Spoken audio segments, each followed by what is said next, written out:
खिलाफत के सुनहरी दौर में न सिर्फ फलाही निज़ाम कायम हुआ बल्कि तामीरात के शोबे में भी ऐसी कमाल तरक्की हुई जिसकी मिसाल नहीं मिलती। खासतौर पर शहरी और दही इलाकों के लिए आबादी की तादाद मुकर्रर की गई, जिसमें अगर किसी शहर की आबादी मुकर्ररा हद से तजावुज करती तो उस इलाके का गवर्नर नया शहर बसाने का पाबंद होता था। सन 711 में जब मुसलमानों ने स्पेन में हुकूमत कायम की तो उन्होंने कई नए शहरों की बुनियाद रखी। इनमें से एक शाहकार शहर को मदीनातुज़ ज़हरा के नाम से याद किया जाता है।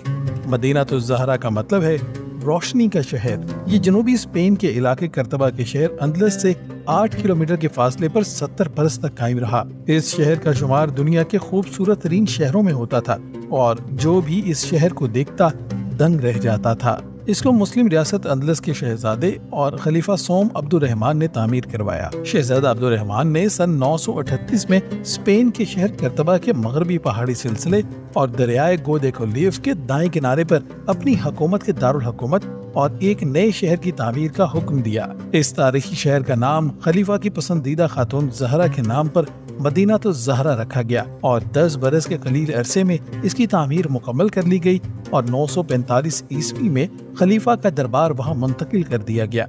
मदीनातुज़ ज़हरा की तामीर में तकरीबन 10,000 मजदूरों ने हिस्सा लिया। रोजाना 6,000 पत्थरों के ब्लॉक्स लाए जाते और तकरीबन 68,000 किलो तक चूने और प्लस्तर का इस्तेमाल किया जाता, जिसको 1500 गधों और खच्चरों की मदद से शहर तक लाया गया था।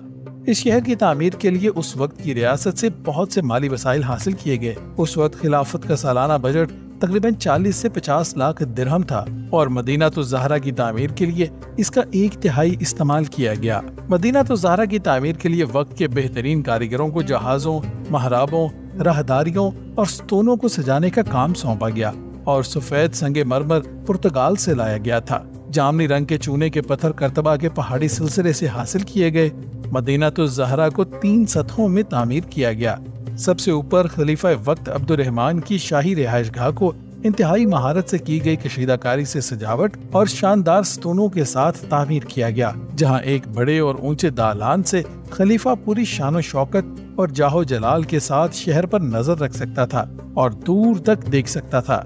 शहर की दूसरी सतह पर हुकूमती इमारत और अहम दरबारियों के घर थे और सबसे निचली सतह पर आवाम और सिपाहियों के घर, मसाजिद, बागात और हमाम थे। हिस्टोरियन अल्बर्टो मोंटेजो का कहना है कि खिलाफत करतबा उस वक्त बाज़ंतीनियों के मुकाबले में बहरा रूम की सबसे अमीर और बड़ी रियासत थी। उस वक्त मदीनातुज़ ज़हरा की शान शौकत जैसा शहर रुए जमीन पर कहीं मौजूद नहीं था। लेकिन जैसे ही अरूज को जवाल है, इसी तरह सन 976 में उस वक्त के खलीफा और हाकिम दोम, जो उस शहर को तामीर करने वाले खलीफा सोम अब्दुर्रहमान के बेटे और जानशीं थे, उनकी मौत के बाद इस शहर का जवाल और बर्बादी शुरू हो गई। सल्तनत की भाग दौड़ उनके बेटे हशाम के हाथों में चली गई थी, जिसकी उम्र सिर्फ 11 बरस थी, जिससे शहर के हालात को संभालना मुश्किल हो गया और यूं इस आलीशान शहर की बर्बादी का आगाज हुआ।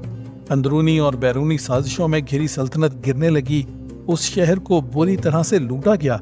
बहुत सी इमारतों और दीवारों से कीमती पत्थरों को निकाल लिया गया।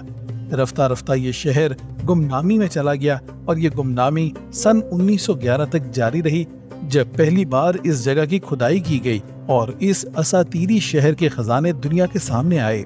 माहिरीन के मुताबिक इस शानदार शहर का सिर्फ 11% हिस्सा दुनिया के सामने आया है। ये शहर मुसलमानों के तर्ज हुकूमत की अजीम मीरास था।